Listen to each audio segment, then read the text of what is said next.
เอาดิจะฟ้องไงแล้วฟ้องกลับประกายค่ะ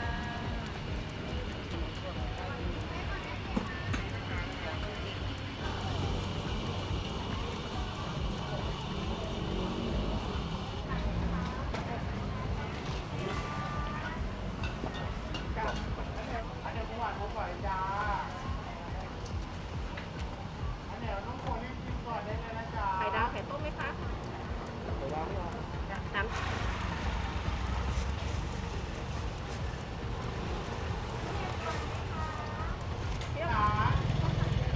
เอาตัดเยอะหน่อยนะไม่ได้จ้ะ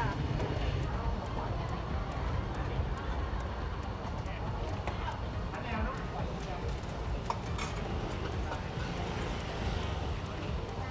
อันนี้น้องโมนี่ชิมก่อนได้เลยนะจ๊ะครับเรียบร้อยครับรับเลยดีครับพี่อันนี้เมื่อวานแม่จ้าร้อนๆเลยจ้า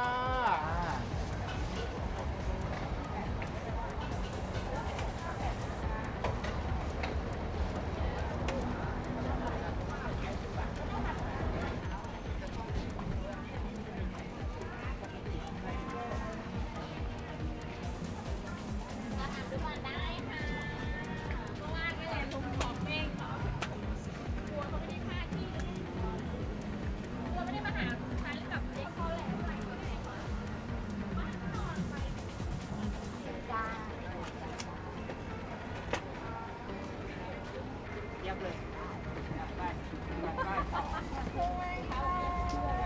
เย็บเลยไม่เกินใจวันล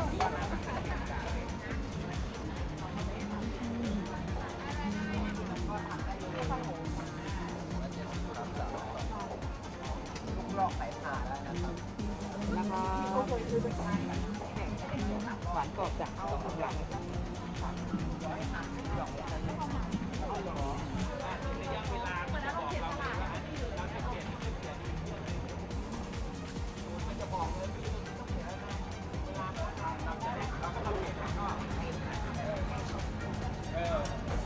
เพราะรถของมันยังไงมันรู้อยู่แล้วเราจะเปลี่ยนไม่เปลี่ยนคืออย่างนี้แหละแต่ว่าราคาแพงกว่าใช่สูตรเดินนายพระราม9รับปรุงมีข้าวมีอะไรกินแล้วนะมันดีอ่ะเวลารถเราอันนี้มันก็จะแล้วมีปัญหาอะไรไหมล่ะป้าไม่ค่อยมี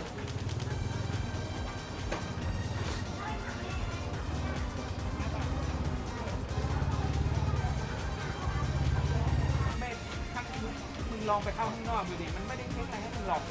ไม่ใช่ช่างเราจะไปรู้เหรอว่าอายุไอเครื่องอะไรพวกนี้เท่าไหร่แล้วอ่ะ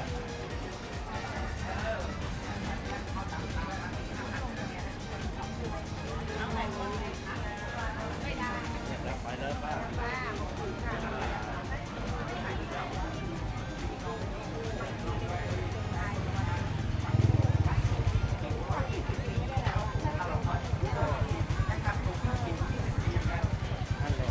ะคือข้อดีของ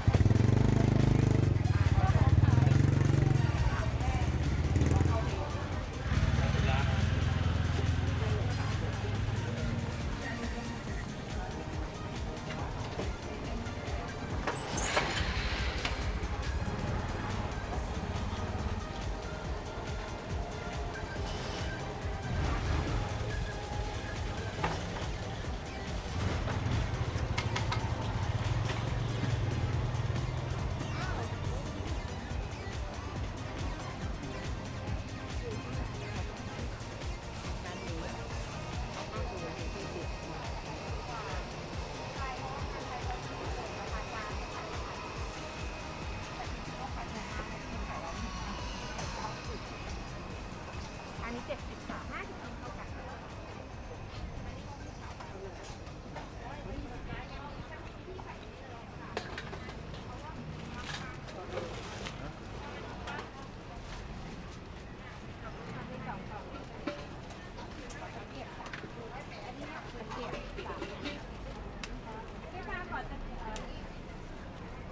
อันนี้ด้วย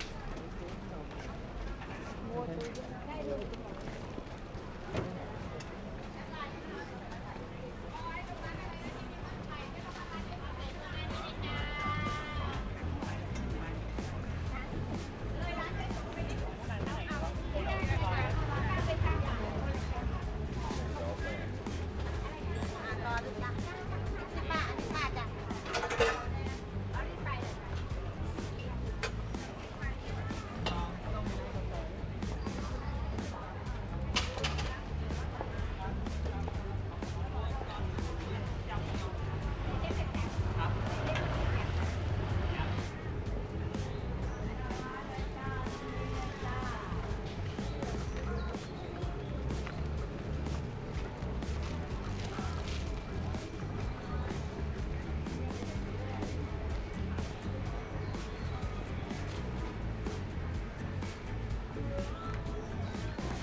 เลยเป็นสดๆนะพี่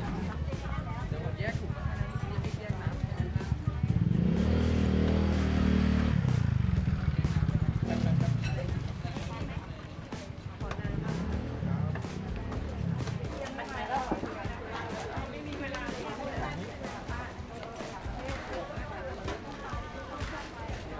เขาบอกว่าข้าวกล้องเลย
ได้เลยค่ะ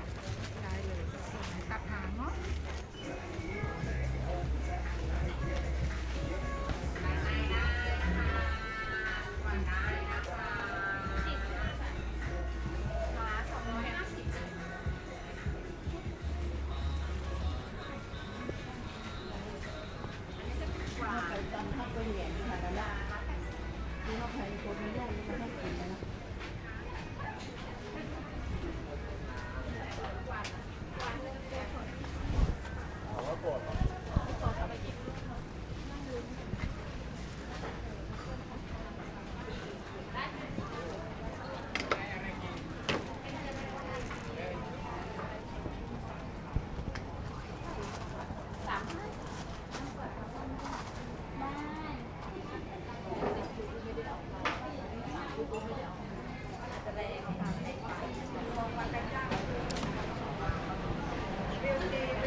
ง่ายสุดแล้ว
โอ้ยสิ50ครับที่นี่ข้าวเหนียวด้วยไว้คนที่โดยสารค่ะครับครับพี่สาวขอบคุณครับพี่ได้คือมาเส้นเล็กอ่ะแล้วมันจะแน่นอะไรไปจ้าเลือกก่อนได้นะจ๊ะ 9 อ่ะ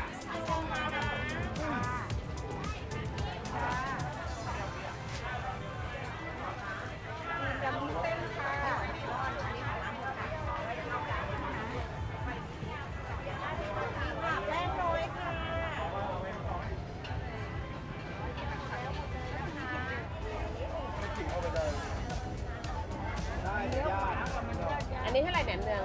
85ค่ะ อร่อยที่ ย้อนกลับไปอ่ะ เนี่ยเอ็นแล้วเนี่ยที่ว่า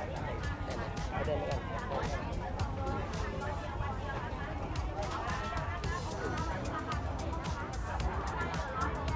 แมลงหมดเหรอ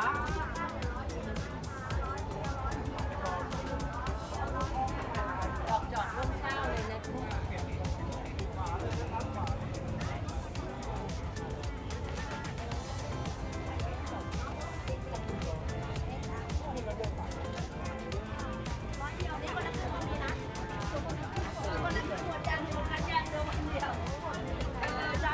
วันนี้โอกาสดีมากก็เหลือ100ที่เราขาย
ขอบคุณมากนะครับขอบคุณล่วงหน้าเลย แล้วเดี๋ยวพักนี้ค่ะ ครับได้เลยโอเคได้เลย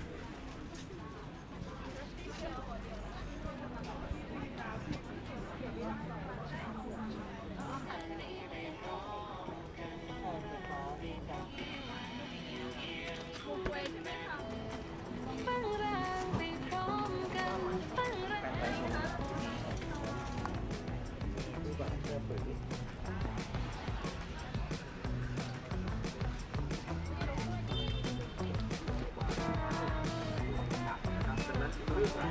น